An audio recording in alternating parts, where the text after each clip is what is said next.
12 দফা দাবিতে শিউরিতে পথ অবরোধ ও স্মারকলিপি প্রদান কর্মসূচি পালন করল ভারত জাকাত মাঝি পারগানা মহল। এদিন আদিবাসী সম্প্রদায়ের কয়েক হাজার মানুষ মিছিল করে জেলা শাসকের দপ্তরের সামনে পৌঁছন। বিক্ষোভ ও অবরোধের জেরে জেলা সদরের প্রধান রাস্তায় দীর্ঘক্ষণ যান চলাচল বন্ধ থাকে এবং শহরে যানজটের সৃষ্টি হয়। পরে পুলিশের সঙ্গে আলোচনার মাধ্যমে অবরোধ তুলে নেওয়া হয়। সংগঠনের দাবিগুলোর মধ্যে রয়েছে সাঁওতালি মাধ্যমে স্কুল ও হোস্টেল চালু, আদিবাসী ছাত্রাবাস খোলা, জমির পাট্টা প্রদান এবং অবৈধ খনন বন্ধ। দাবি না মানলে আরো বৃহত্তর আন্দোলনের হুঁশিয়ারি দিয়েছে সংগঠন। আজকে আমরা ডিএমকে ডেপুটেশন দিতে এসেছি আমরা বিভিন্ন দাবি নিয়ে। আমাদের কিছু জ্বলন্ত দাবি আছে যেগুলো আমরা নিত্যদিনে অসুবিধায় পড়ছি আমরা, যেটা আমাদের মাতৃভাষার শিক্ষা স্কুল চাই, মিডিয়াম বলছি, যেটা নিম্ন স্তর থেকে উচ্চ স্তর পর্যন্ত এখন পর্যন্ত আমরা পাইনি বীরভূমে। এখন তো পাশাপাশি জেলাগুলো দেখলে দেখা যায় সেগুলো উন্নীত করা হয়েছে, কিন্তু আমাদের বীরভূম জেলায় সেটা কিন্তু প্রযোজ্য হয়নি। তাছাড়াও আমাদের যে ধর্মস্থানগুলো আছে, চাহের তান, মঞ্জির তান বা শ্মশানঘাট, সেগুলো কোনো সংরক্ষণ নেই। যে যেমন ব্যক্তি জমি মাফিয়াগুলো সেগুলো দখল করে নেয়, সেগুলো কোনো সংরক্ষণ নেই।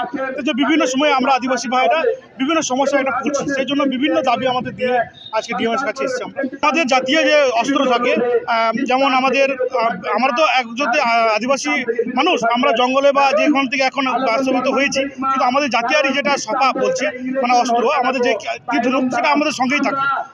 সেখানে আমরা যেখানেই যাই সেখানেই থাকে আমাদের। এই সংগঠনের নাম হচ্ছে ভারত জাকাত মাঝি পারগানা মহল। আমি হচ্ছি ভারত জাকাত মাঝি পারগানা মহলের জেলা সভাপতি বা জেলা পারগানা বাবা। আজকে আমাদের আগামী দিচ্ছি আমরা 30 তারিখ ডেট ছিল, আমরা আগে নিয়েছি 29 তারিখ। পশ্চিমবঙ্গের প্রতিটা রাজ্য দেওয়া হবে। আমাদের বীরভূমে 12 দফা দাবি আছে।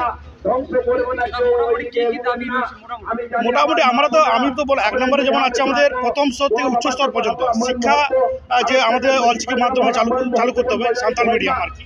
তারপরে 2 নম্বর আছে জাহের তান, মঞ্জি তান, শ্মশান ঘাট রক্ষণমুক্ত করতে হবে। 3 নম্বর আছে যে সমস্ত স্কুল বা হোস্টেল বন্ধ আছে সেগুলো চালু করতে হবে।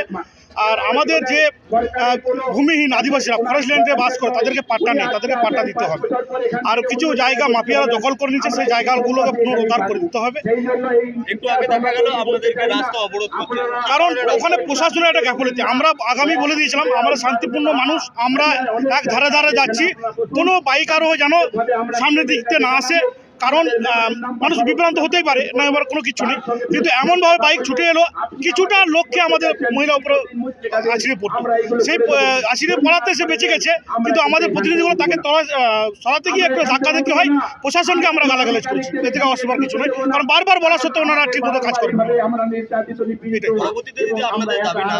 আমরা পরবর্তীতে যদি দাবি না মানা হয়, আমরা এইখান থেকে হুঁশিয়ারি দেওয়া বৃহত্তম আন্দোলনে আমরা যাব, এর থেকে আরো বৃহত্তম আন্দোলনে যাব। আমরা যে সমস্ত আদিবাসী ভাইরা এসেছেন আমার, এর থেকে দ্বিগুণ পরিমাণে আমরা আদিবাসী এনে এই বীরভূমটাকে স্তব্ধ করব।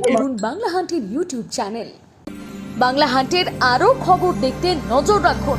বাংলা খবর মানেই বাংলা হান্ট।